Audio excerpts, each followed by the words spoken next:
দর্শক, ব্যাংকক থেকে যুক্ত হচ্ছে আমাদের সহকর্মী নাফিউল ইসলাম লিংকন। এখন পর্যন্ত আসলে কি কি বিষয়ে আলোচনা হলো সেখানে? আমরা যেটি বলছিলাম যে ইয়ংজেন ফোরামের যে বৈঠকটি হলো সেখানে বিষয়ে প্রধান উপদেষ্টার বক্তব্য সম্পর্কে জানতে চাই এবং আগামীকালের বৈঠক সম্পর্কে একটু বিস্তারিত জানাবেন।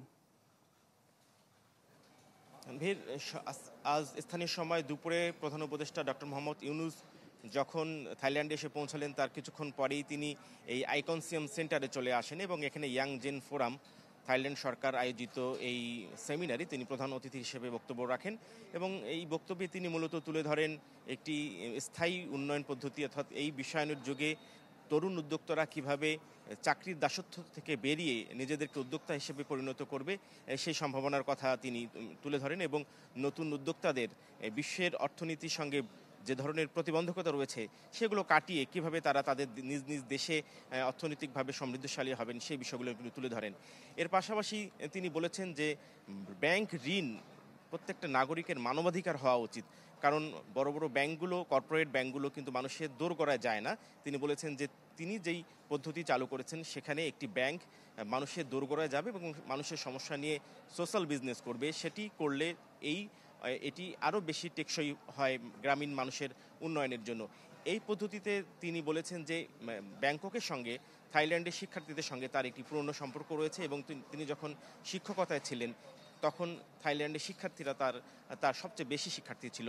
এটি উল্লেখ করে তিনি বলেছেন যে এই সম্মেলন থেকে, বিমস্টেক সম্মেলন থেকে যে প্রাপ্তি আসতে যাচ্ছে সেটি এই দক্ষিণ অঞ্চলের, দক্ষিণ এবং দক্ষিণ পূর্ব এশিয়ার দেশগুলোর উন্নয়নের ভাগ্য পরিবর্তনে সহায়ক হবে।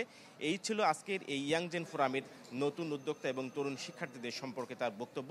আমরা জানি আজ থাইল্যান্ড সরকারের আমন্ত্রণে যে নৈশভোজটি রয়েছে বিমস্টেক সম্মেলনের শীর্ষ নেতাদের উদ্দেশ্যে, সেই সম্মেলনের নৈশভোজে কিন্তু আমরা দেখতে পাবো মোদি এবং আমাদের ডক্টর মোহাম্মদ ইউনূসের একটি দেখা হবেন। সেখানে কোনো কথা হলেও হতে পারে এবং আগামীকাল শীর্ষ সম্মেলন শেষে বিভিন্ন দেশের রাষ্ট্রপ্রধানদের সঙ্গে ডক্টর ইউনূসের দ্বিপাক্ষিক বৈঠক রয়েছে।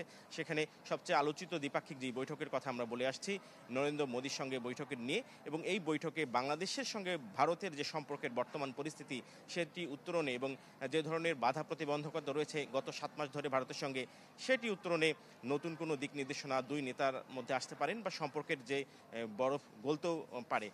এই ছিল থাইল্যান্ডের ব্যাংকক থেকে নরেন্দ্র মোদির আসার পরে বাংলাদেশের ডক্টর মোহাম্মদ ইউনূসের সঙ্গে যে বৈঠকে হওয়ার সম্ভাবনা রয়েছে সেই নিয়ে সর্বশেষ খবর।